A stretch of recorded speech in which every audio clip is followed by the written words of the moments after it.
J'aimerais vous dire aussi ce que le Seigneur il a fait pour moi. Amen. Parce que j'ai pas toujours été un étudiant.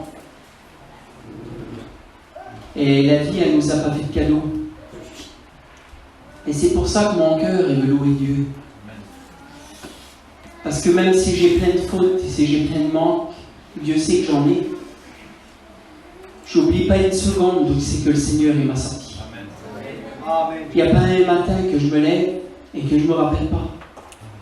Donc c'est que Dieu il est venu me chercher. Nous, on ne connaissait pas le Seigneur. Nous, comme ils avaient besoin de quelque chose dans nous, ils allaient au cimetière et puis ils priaient sur les tombes. Nous, on ne savait pas qu'il y avait des chrétiens, qu'il y avait des serviteurs de Dieu. On ne savait pas tout ça. Et comme ils ne pouvaient pas aller au cimetière, ils prenaient des photos des défunts, ils allumaient des bougies, et puis ils priaient devant les photos. On ne connaissait pas, nous. Et un jour, ma sœur, moi, elle est venue au monde avec une artère en plus dans les reins. C'était une malformation qu'elle avait. Et il fallait une opération de plusieurs heures.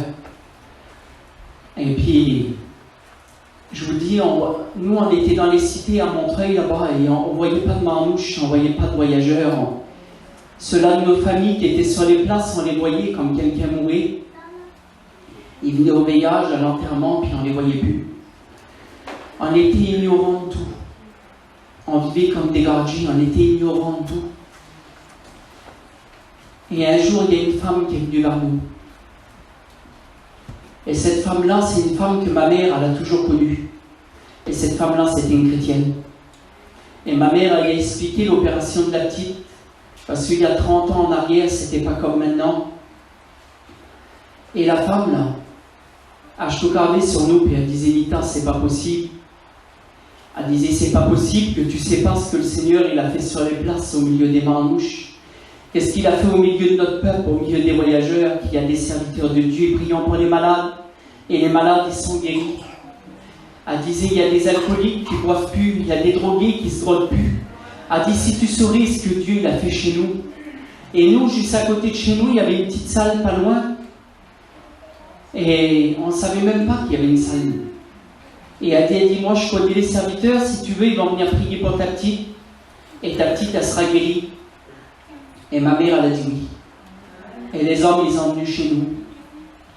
Vous savez, j'étais petit, j'avais 4 ans. J'ai l'impression que ce jour-là, le Seigneur, il l'a gravé dans mon cœur.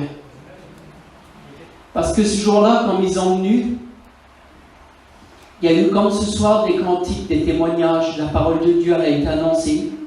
Et comme souvent à la fin de la réunion, ils ont fait un appel pour les malades. Et mon père, il était au fond, il a emmené la petite devant. Et ils ont prié pour la petite. Et ce jour-là, le Seigneur, il a posé ses regards sur nous.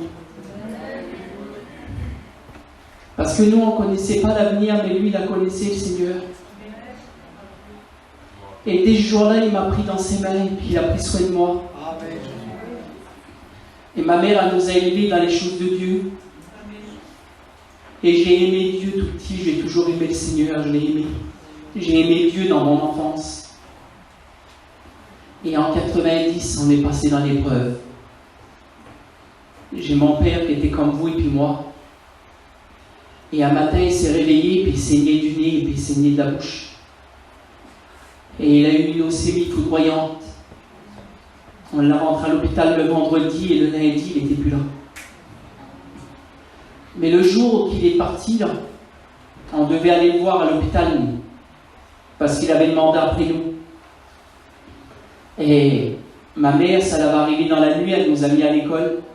Et comme j'ai rentré de l'école, j'ai demandé à ma mère, j'ai dit, maman, on ne va pas voir tata à l'hôpital. Et ma mère, elle nous a assis par terre. Et elle a dit des mots qui sont marqués ma vie. Elle a parlé avec moi parce que c'était moi le plus vieux, on était 3 enfants. Et elle a dit, tu sais mon fils, elle a dit, tata, il était bien malade. Elle a dit, mais dans pas longtemps. Elle a dit, dans pas longtemps, elle a dit, il y a un ange qui va sonner de la trompette dans le ciel. Elle a dit, et tous les chrétiens de la terre, ils l'entendront. Et elle a dit, ce jour-là, on lèvera les yeux au ciel, elle a dit, et le ciel s'ouvrira. et on verra le Seigneur sur les nuées du ciel avec tous ses anges. Et elle a dit, ce jour-là, on reverra Tata. Mais on croyait tellement dans le Seigneur que pour nous, c'était comme ça. C'était sûr que c'était comme ça. Et puis on est parti s'amuser et on n'a pas vu, moi je ne me rappelle pas du voyage, de tout ça. Là. Mais les mois, ils ont passé. Et tous les premiers mercredis du mois, avant, il y avait toujours la sirène de la guerre.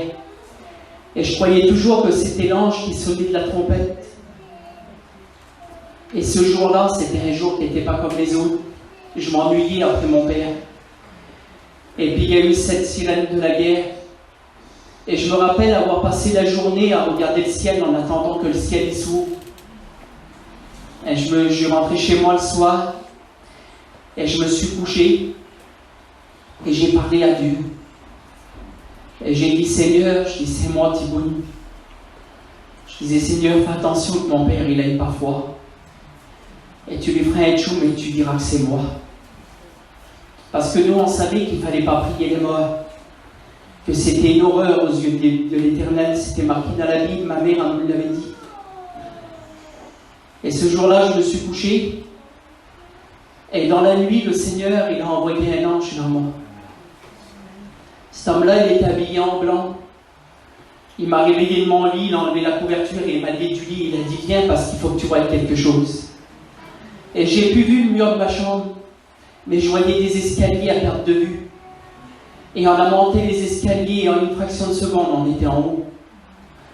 Et quand j'arrivais en haut, ça serait trop long pour expliquer, mais je suis arrivé dans une grande pièce. Et dans cette pièce, il y avait un grand trône. Le trône, il était tellement grand, il y avait un homme assis dessus. Mais il était tellement grand que je n'arrivais pas à voir son visage, je voyais qu'en dessous son visage. Cet homme-là, il était rempli de gloire. J'arrivais à sentir sa gloire. Elle était palpable, elle était partout. Il était rempli de gloire et il regardait droit devant lui, il n'a même pas regardé sur moi. Et l'ange est venu, il a dit, regarde. Et comme il a fait ça avec sa main, là, à la droite du trône, j'ai vu mon père. Et lui aussi, il était habillé en blanc. Il n'avait plus rien de la terre, mon père. Mon père, c'était un homme qui n'allait pas souvent au dentiste, il avait peur des dentistes. Et il n'avait pas des bêtes dents, mon père. Et là, il a regardé sur moi, il a rigolé, il avait les dents tout blanches et tout alignées. Il avait les cheveux, ils étaient comme de la soie. Et l'ange est venu me chercher, là. Quand j'ai vu mon père, il a regardé sur moi, puis il a rigolé. Il ne m'a pas parlé, je n'y ai pas parlé. Mais dans son regard, j'ai compris qu'il était bien. C'est comme si il disait, mon fils, je suis bien. Je suis bien parce que je suis avec le Seigneur. Et l'ange, il m'a accompagné, on a redescendu les escaliers. Il m'a couché dans mon lit, il a bordé mon lit comme les gardiens font. Il a mis le drap, il a mis la couverture, il a replié le drap. Et il a bordé mon lit comme les gardiens font. Et c'était une chose que ma mère ne faisait pas ça. Et je me suis endormi, je ne l'ai pas vu partir. Mais le matin, quand je me suis réveillé, tellement qu'il avait serré la couverture fort, j'ai resté bloqué dans le lit, je n'ai pas pu me lever. Ce jour-là, j'ai été baptisé du Saint-Esprit, j'avais 7 ans. Alléluia. Et j'ai fait une promesse à Dieu. J'ai promis à Dieu de le suivre toute ma vie. Alléluia. J'ai 36 ans aujourd'hui, il y a 29 ans. Si vous saurez comme la vie elle a été dure pour nous. Mais le Seigneur, il a été pour moi un Père. Et j'ai aimé Dieu de tout mon cœur. Je n'ai pas connu Dieu, vous savez, après on a pu être à la réunion. Je n'ai pas connu Dieu dans les réunions. Non. J'ai connu le Seigneur chez moi. Quand j'étais chez moi dans ma chambre et que je priais Dieu, c'est là que j'ai connu Dieu. Et j'ai aimé Dieu. Et vous savez, depuis le début de la réunion, je ne fais que dire que je veux louer Jésus. Je veux louer Jésus, je veux louer Jésus. Et si je veux le louer comme ça, c'est parce que j'oublie pas ce qu'il a fait pour moi.